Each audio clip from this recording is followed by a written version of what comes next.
អាមេរិកនឹងដឹកនាំវេណេស៊ុយអេឡាក្រោយពីការចាប់ខ្លួនលោកម៉ាឌូរ៉ូប្រធានាធិបតីអាមេរិកលោកដូណាល់ត្រាំនៅថ្ងៃទី3 ខែមករាបានប្រកាសថាអាមេរិកនឹងគ្រប់គ្រងវេណេស៊ុយអេឡាបណ្ដោះអាសន្នក្រោយពីការចាប់ខ្លួនលោកប្រធានាធិបតីនីកូឡាស់ម៉ាឌូរ៉ូលោកម៉ាឌូរ៉ូត្រូវបានអាមេរិកចាប់ខ្លួនក្រោមហេតុផលពាក់ព័ន្ធនឹងការដឹកជញ្ជូនគ្រឿងញៀនទៅអាមេរិក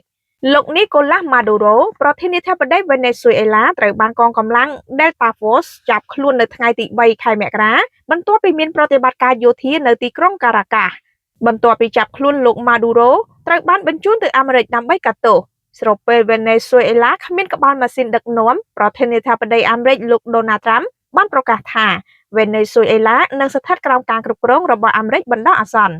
យើងនឹងគ្រប់គ្រងវេណេស៊ុយអេឡាបណ្ដោះអាសន្នរហូតដល់ពេលដែលយើងអាចធានាចំពោះការផ្ទេរការគ្រប់គ្រងប្រកបដោយត្រឹមត្រូវស្របច្បាប់និងសុវត្ថិភាពប្រធានាធិបតីអាមេរិកបានថ្លែងបែបនេះនៅថ្ងៃទី3ធ្នូពីរដ្ឋ Florida